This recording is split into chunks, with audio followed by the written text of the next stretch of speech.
Welcome everyone. In this video, we will learn about license philosophy.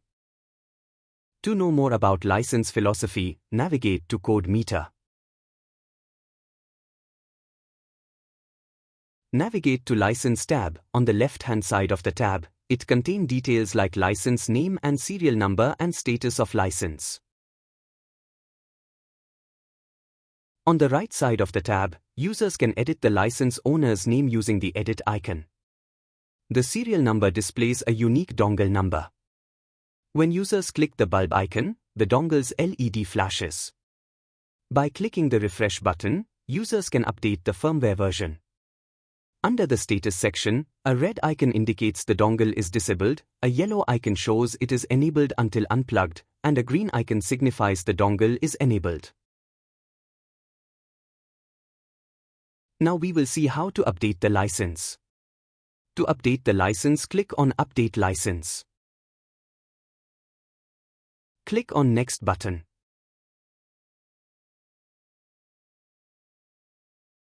Select Create License Request option. Choose this option if you want to create a license request file in order to send it to the vendor of the software.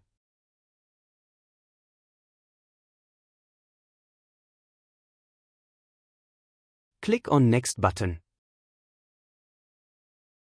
Select Extend Existing License option. Choose this option if you want to change an existing license or to add new licenses to an existing license of same vendor.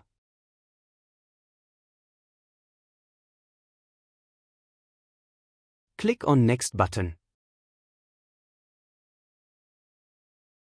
Select the file name for storing the license request file. Then click on Commit to create file. You can then send this file to the vendor by email.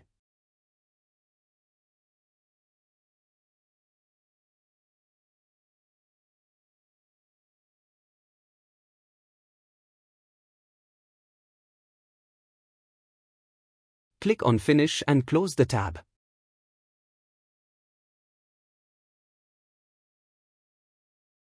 Once you receive the update file sent by Lauritz Knudsen administrator, open Code Meter again.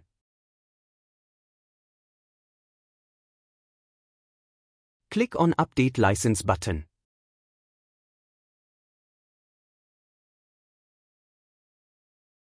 Click on Next button.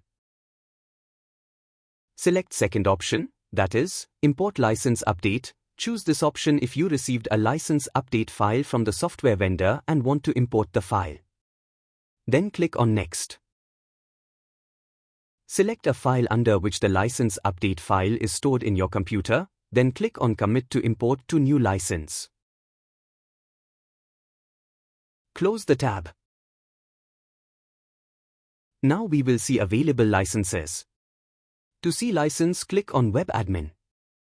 Product code represents the code assigned to the modules. Module name represents the name of the different modules. Unit counter represents the counter value for the modules. License quantity represents the quantity of the module license. Quantity 1 indicates license is available for the module, and if module doesn't have the license, it will not appear in the list. Feature map represents the number of license instances quantities for a module. Now we will see feature map for different modules. Feature map for SmartComm tag database and its tag count is as shown. Feature map for SmartComm IDE and its instance is as shown. Feature map for SmartComm viewer and its instance is as shown. Feature map for SmartComm reports and its instance is as shown. Feature map for SmartComm Webclan and its instance is as shown. That's all about license philosophy for SmartComm PMS. Thank you for watching.